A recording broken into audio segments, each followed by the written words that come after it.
Okay, before solving any questions of the exercises, now we have to go to the depth of the formulas. क्योंकि basically जो exercise number आपका नाम देखो देखो before going to this exercise number 5.2 में आपने only one formula you have applied an is equal to a plus n minus 1 into a. Either you have to find out sequence of an AP. आपने इस फॉर्मूले से क्या किया देखो, sequence of an AP आपने निकाला. आपने इससे क्या किया, you have find out the first term आपका नाम देखो this first term of an AP. आपने इससे क्या किया, आपने कॉमन डिफरेंस निकाला आपका नाम देखो दिस. आपने इससे क्या किया, एपी जनरेट किया आपका नाम, we have generated the AP आपका नाम देखो दिस. आपने इससे क्या किया, आपने nth टर्म निकाला. ठीक है, आपने इससे क्या किया, नंबर ऑफ टर्म्स आपने निकाला.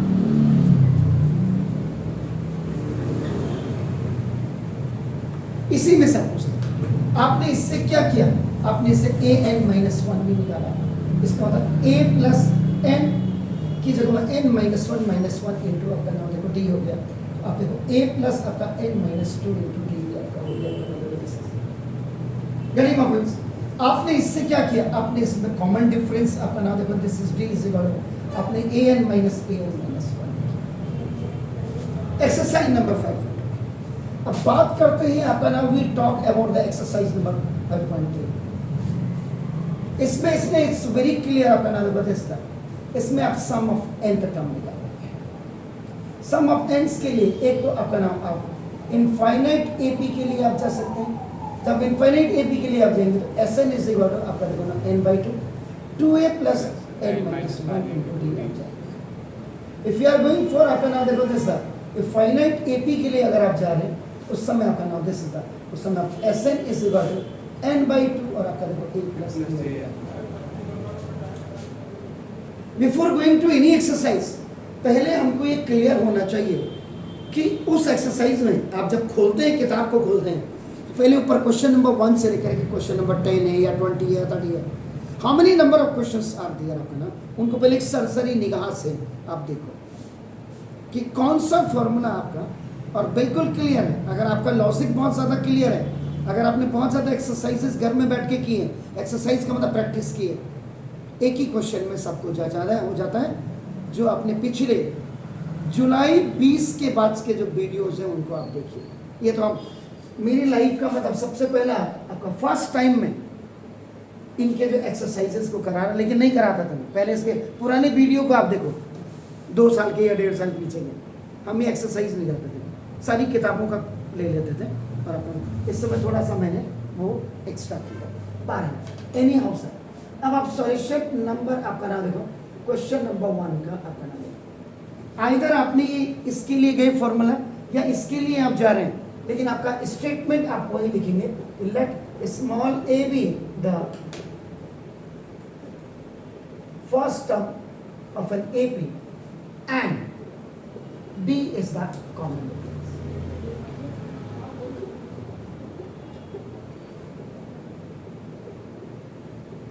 ये आप लिखते रहिए, ठीक है सर. सॉरी, उसके बाद जो एपी आपको दी हुआ है, एपी इज इक्वल आपका नाम 2 7 12 डैश लिखिए. और ये इसमें लिखा हुआ 2 आपका नाम दिस 2 आपका 10 टर्म्स का मतलब आपका नाम अगर आप देखेंगे A10 हो गया दूसरी का. अगर A10 को आप यहाँ इंक्लोज करते हैं, A10 को इंक्लोज करते हैं तो ये आपका फाइनाइट एपी बन जाता है. अदरवाइज आपका नाम देखो जैसे इसकी जरूरत कहाँ पड़ेगी ना देखो जैसे. तो जब आपने कहा A इज इक्वल टू आपका नाम देखो जैसे, ये A इज इक्वल आपका क्या हो गया 2, this is the first term. बल्कि फर्स्ट टर्म में लिख देता हूँ, first term is equal to A is equal to 2. ना देखो second term is equal to आपका नाम A2 इज इक्वल टू आपका 7 हो गया. इसको ऐसे करें और A10 इज इक्वल टू आपका नाम 10th टर्म आपका हो गया, यानी कि n इज इक्वल टू 10 हो गया आपका. Getting my point. आपको either the question are based on this one और दिस वन, आपको कॉमन डिफरेंस ऑरली नहीं निकालना है, आपका कॉमन a2 माइनस a करिए या और a3 माइनस a2, ये बिल्कुल करना पड़ेगा आपको जैसे था। तो d is equal to a2 का मतलब 7 माइनस 2, तो d इज इक्वल आपका क्या हो गया 5। ऑरली चेक कर दीजिएगा, 12 में से 7 गया वो भी 5 होता है, बस हो गया। अब आपका ठीक हो गया ना। अब यहाँ पे आप क्या करेंगे ना, प्लीज ना, सम ऑफ nth टर्म आपका ना Sn का फॉर्मूला रखिए, n/2 आपका ना दो a sorry 2a plus n minus 1 into a। मैं क्वेश्चन को दोनों तरफ से बताता हूँ आपको। एक तो ये है कि जब आपने क्या किया, आपका ना देखो इसको यहाँ से हटा दिया मैंने, देखो ये 10th टर्म है, अभी मैंने इसको हटा दिया, देखो ना अभी आपको पता ही नहीं, तो ये आपका देखो इनफाइनाइट AP आपने निकाला, क्योंकि मैं अब इसका लगा रहा हूं तो मैंने इसको हटा दिया आपका नाम देखो। अब यहाँ पे ये क्लियर हो गया ना, n इज इक्वल टू 10 के लिए मैं काम कर रहा हूँ, इज इट क्लियर? तो ना अब इसका होना n इज इक्वल टू 10 आपका नाम देखो दिस, तो सम ऑफ आपका नाम देखो दिस द 10th टर्म, यानी S10 is equal to n 10 by 2 आपका नाम 2, a कितना है सर आपका 2 प्लस n कितना हो गया सर 10 माइनस 1 इंटू d कितना हो गया सर 5, ये आपका देखो minus 5। S10 is equal to आपका 5, now देखो 2 to 4 n plus this is 9 5 जा 45, तो now देखो S10 is equal to 5 into 49, तो S10 इज इक्वल आपका कितना होगा सर 245, तो now इसका मतलब sum of 10th term S10 is equal to 45 आपका आया, ये आपका आंसर आया। एक तो ये क्वेश्चन वो था कि जब आपने क्या किया, इसको इनफाइनाइट वाला Sn is equal to n/2 2a plus n minus 1 into d किया। कई बच्चे ऐसे होंगे थोड़ा सा एक्स्ट्रा होंगे जो आपका नाम देखो और आप इन्होंने क्या किया, देखो ये इतना आप इसमें कर दीजिएगा, इतना अभी आपने इतना कर दिया, कॉमन डिफरेंस भी आपने यहाँ तक निकाल दिया, देखो आपने, तो ये 1 2 3 4 5 6 7 स्टेप आपने यहाँ पे कर दिया। इस 7 स्टेप को करने के बाद आप क्या करना, एक बार आपका A10 निकाल दिया।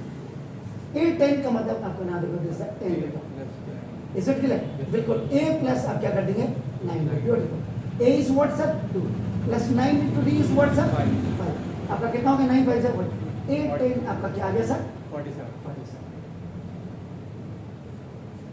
मतलब इतना किया, इतना करने के बाद इस स्टेप में आप आ गए, is it clear sir? Yes. अब उसके बाद उसको AP फिर दिखा दीजिएगा, AP इज इक्वल टू आपका number 2 7 12 dash dash dash dash और आपका नाम ये 47 लिख दीजिएगा, ये 47 आपका 8 हो गया। अब ये फाइनाइट AP आपका बन गया, समझ रहे? इसका मतलब from here to here n is equal to आपका कितना टर्म है, first term, second term, third term, fourth term, fifth term, six term, seven term, 8 term, 9 term और 10th टर्म आपका 47 हो गया। सुना, इन दैट केस आप क्या करेंगे, फाइनाइट AP हो गया, नाउ देखो दिस दैट, तो सम ऑफ आपका नाम nth टर्म आपका Sn is equal to n/2 a plus आपका देखो a, तो n इज इक्वल आपका देखो 10, आपका देखो फिर वही सम ऑफ आपका देखो 10th term S10 is equal to 10/2 a is what 2 और प्लस आपका an का मतलब 8 आपका यहाँ पे 8 आप समझ रहे सर? Yes, an का मतलब तो देखो ना इसका 8 कितना है sir 47, is it clear sir?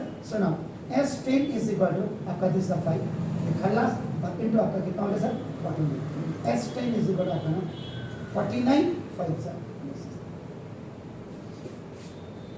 तो यहाँ अगर all the children they are going from this method, so you go for this one।